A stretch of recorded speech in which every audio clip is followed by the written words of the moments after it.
Hey, welcome back. Today we're going to look at different exchange rate policies that governments may choose to pursue.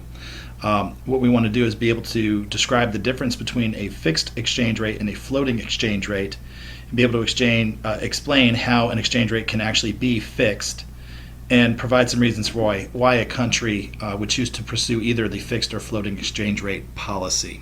So all this information is in Chapter 34 on the pages listed on the slide.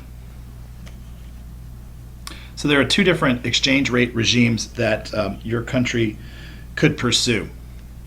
The first is what's known as a floating exchange rate. And with the floating exchange rate, the exchange rate between your currency and other countries' currencies is set by the market, and it's based on supply and demand. And it either goes up or down depending on what the market decides the appropriate exchange rate price ought to be. The government is not involved at all in determining what the exchange rate will be at all. They just leave it to the market and deal with the consequences. The other option is what's called a fixed exchange rate, or you peg your exchange rate. And in that case, what happens is there's a target set by the government. So the government determines that the exchange rate should be $2 for every euro, or whatever the target is that they decide. And then they will then intervene in the market to make sure that that target price is always met. And so there are a variety of policies that governments can pursue to make sure they get the exchange rate that they think is most desirable. The decision on which policy regime to pursue is important because it has an impact on the country's overall balance of payments as to whether or not they're going to be a net exporter or a net importer, depending on the relative strength of their currency to their trading partners. And so governments really do care a lot about which of these two regimes they're going to choose to follow, and there are pluses and minuses to both. So let's pretend for just a minute that there's a country called Matatopia, and they have a currency known as the hawk, and they trade with the United States. And so we could look at the foreign exchange market for the Matatopian hawk relative to the US dollar, and we could see that in this case the market says that the exchange rate should be $1 per hawk.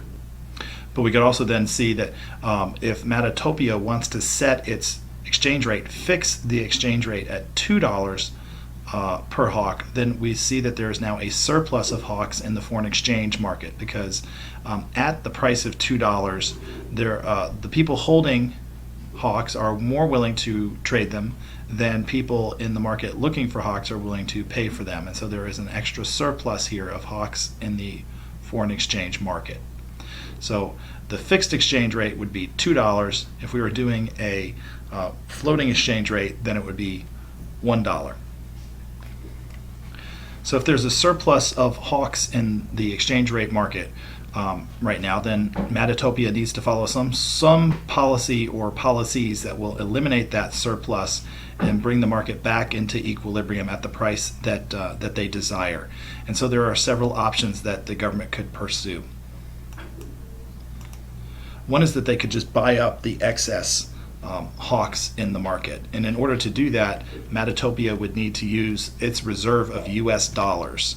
So each country carries its own reserve of foreign currencies, and if they're going to be involved in a fixed exchange rate regime, then they're going to need to use that foreign exchange reserve to then buy up any sort of excess supply of their currency that may exist in the market.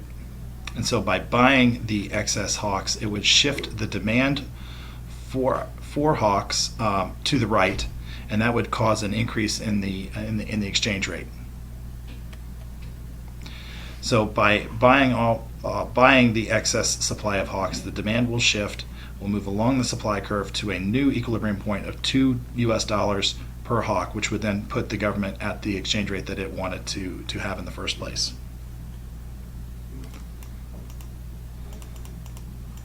They could also then try and just shift and manipulate the supply and demand of hawks. And one thing they could do is then they could raise the interest rate. So Matatopia's central bank could go about and decide to sell government securities, government bonds or T-bills. By selling those bonds, they are taking money out of the money supply and causing interest rates to rise. And what we learned a couple weeks ago is that if the interest rate in one country is higher than the interest rate in another, that capital will begin to flow into the country with the higher interest rate, which means then that in order to invest in Mattotopia, investors from the United States will have to buy Mattotopian hawks in order to invest in the country. And so we would see then an increase in demand, just like when Mattotopia itself decided to buy up excess hawks. And in either event, we'll see the demand shift to the right, and we'll see the price of hawks, dollars per hawk, rise and get to the point that the government wanted to set the exchange rate at. A third option that Mattotopia could pursue would be to limit the ability of people to sell hawks in the foreign exchange market. So if you limit the ability to sell hawks by requiring a license, for example, to be able to sell them, then what happens is that there is less supply of hawks. It's reduced. And so supply would begin to shift to the left because there's just not as many hawks in the foreign exchange market, because there just aren't that many people that have licenses, because the government has determined how many licenses it's going to send. And so we would then see a left shift in the supply of hawks, which would also then cause an increase in the price. In this case, it's a reduction in the quantity of hawks, but that doesn't matter as much as the government getting the exchange rate that it's decided that it wants for itself. And so that would be another way to achieve their fixed exchange rate goal that was set by the government. The result of this appreciation of the hawk then should be that Mattotopia, because its currency now is more powerful than it was before, it's appreciated, then Mattotopia should become a net importer. They'll begin to import more goods from overseas, because U.S.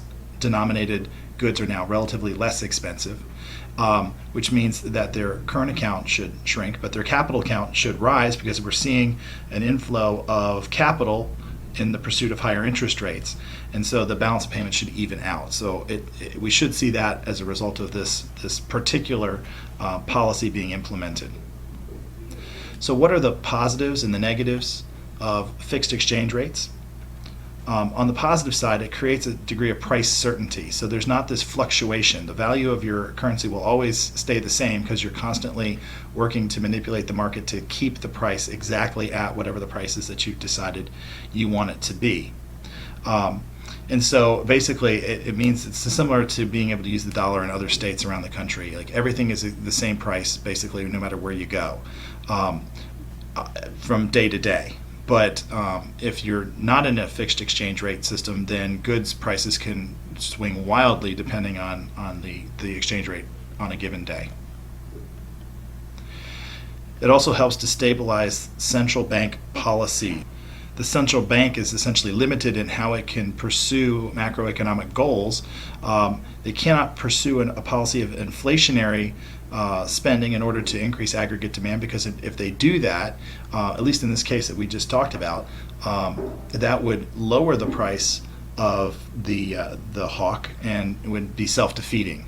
So you can't just go out of your way to purposefully depreciate your currency in order to increase your exports, or inflate it if you decided you wanted a strong currency and do that out of the blue. You have to have a consistent, cautious central bank policy if you're going to be in a fixed exchange rate regime.